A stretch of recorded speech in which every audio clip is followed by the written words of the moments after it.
వివిధ ప్రభుత్వ పథకాలపై పూర్తి అవగాహన కలిగి ఉండాలి. MLA MS Raj Thakur. అభివృద్ధితో పాటు పరిశుభ్రత కూడా అవసరం.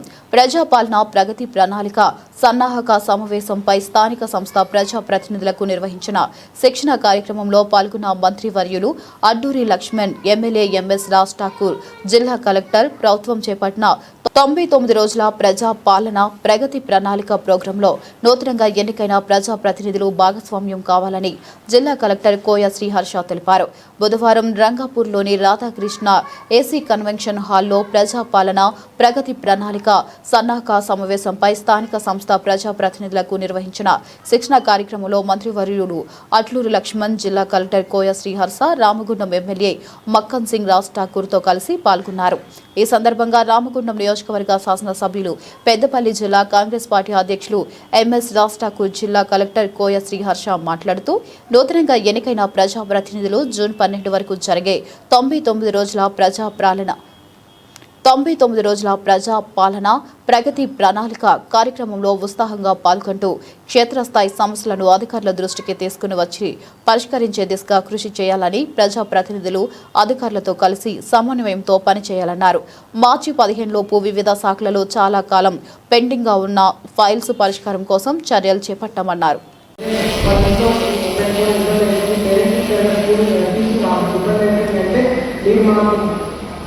మా డిఎంఓ ఆఫీస్లో కానీ స్కూల్లో కానీ కష్టం ఉంటే వాళ్ళందరికీ ఎడ్యుకేషన్ ఇవ్వడం జరుగుతుంది.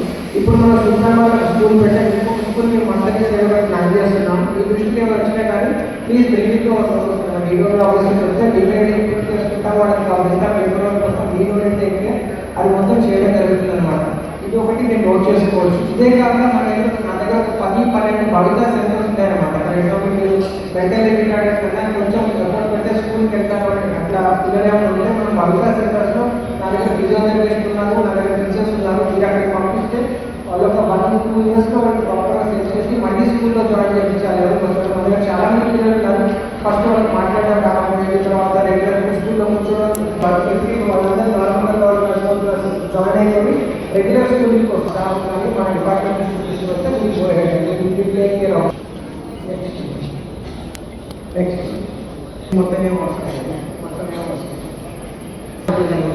ఎస్సీగా మీరు కరెక్ట్ చేయవచ్చు. లాస్ట్లో ఉంటుంది. నెక్స్ట్ రాబోయే మా ఎప్పుడైనా రోజు ఎప్పుడైనా ఎక్కడికంటే అక్కడ రావచ్చు అని చెప్పి ఇక్కడ మన అధికారాన్ని చూపిస్తున్నాం. మీరందరికీ కూడా శుభాకాంక్షలు నిర్వహిస్తున్నారు. పొద్దుగా కొత్త వాళ్ళు నిన్న 2 సార్లు అయిన వాళ్ళు ఉన్నారు, కొత్త 3-4 సార్లు అయిన వాళ్ళు ఉన్నారు. 3-4 సార్లు అయిన వాళ్ళేమో దీని ట్రైనింగ్ మార్కెట్ చెప్తూ మాకు మొత్తం చేస్తానని అనుకుంటున్నాం. కొత్త వాళ్ళు మాత్రం మా మహిళా సోదరులు మాత్రం ఇంత ఇంట్రెస్టింగ్గా వింటాము. గొప్ప విషయం.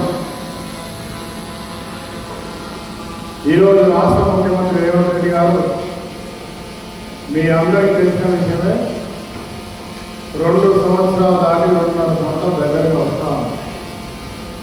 ఈ ప్రభుత్వం అనేక సంక్షేమాలు తీసుకుంది. గత ప్రభుత్వం ఈ రాష్ట్రాన్ని ఒక నయా రూపాయలు కూడా చేసిపోయినా, ప్రజా ఖాళీ చేసిపోయినా, ప్రభుత్వంలో పనిచేస్తున్నటువంటి అధికారులకు, ప్రభుత్వ ఉద్యోగులకు ఎక్కడ ఇబ్బంది పెట్టకుండా ఇచ్చినటువంటి మాట అనేక సంక్షేమాలు ఇవాళ అమలు చేస్తూ అద్భుతమైన పరిపాలన కొనసాగిస్తూ రాష్ట్రాన్ని నంబర్ 1గా దేశంలో చేసే దిశగా రేవంత్ రెడ్డి గారి ప్రభుత్వం ముందుకెళ్తాం.